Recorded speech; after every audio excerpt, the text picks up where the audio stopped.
बच्चों, तो कैसे हैं आप सभी? उम्मीद करते हैं आप सभी बहुत अच्छे होंगे और अपनी अपनी तैयारी में बिल्कुल व्यस्त होंगे। तो आइए, आपके लिए एक शानदार टॉपिक लेकर के हम आ गए हैं जो आपके एग्जाम की दृष्टि से काफ़ी ज़्यादा महत्वपूर्ण हो जाता है और लगभग प्रत्येक एग्जाम में इस टॉपिक से प्रश्न आते हैं। देखिए, आपके सामने टॉपिक है हाइड्रोजनीकरण। आइए इसे ध्यान से देखते हैं और अच्छी तरह से समझते हैं क्या होता है।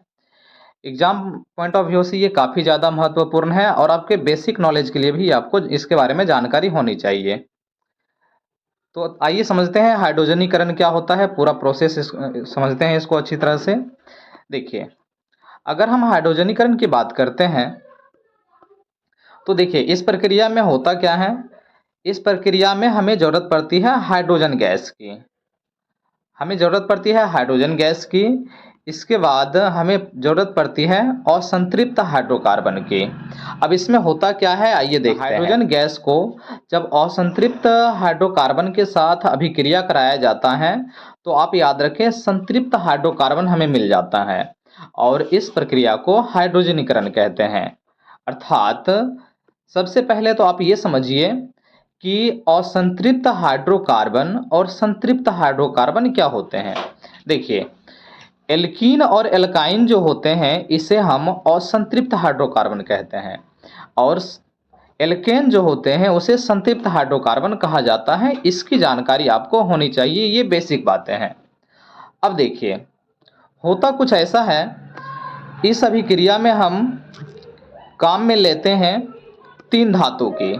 इसमें काम आता है निकेल, प्लेटिनम या फिर पैलेडियम।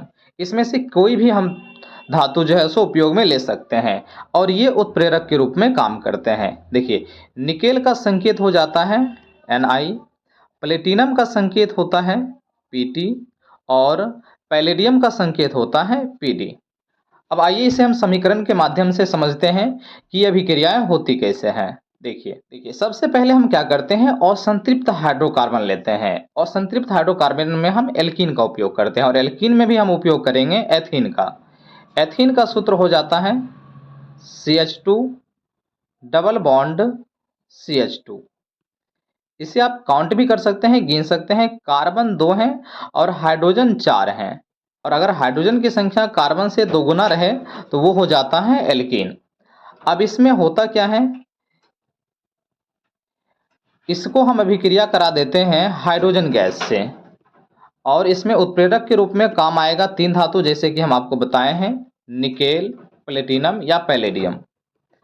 इसे जब हम हाइड्रोजन गैस से अभिक्रिया करा देंगे, H2 से अभिक्रिया कराएंगे तो यहाँ हमें प्राप्त हो जाता है। देखिए, यहाँ हमें प्राप्त हो जाएगा CH3। इसे आइए हम नीचे लिखते हैं। इसे यहाँ पे हमें मिलेगा CH3 बॉन्ड CH3।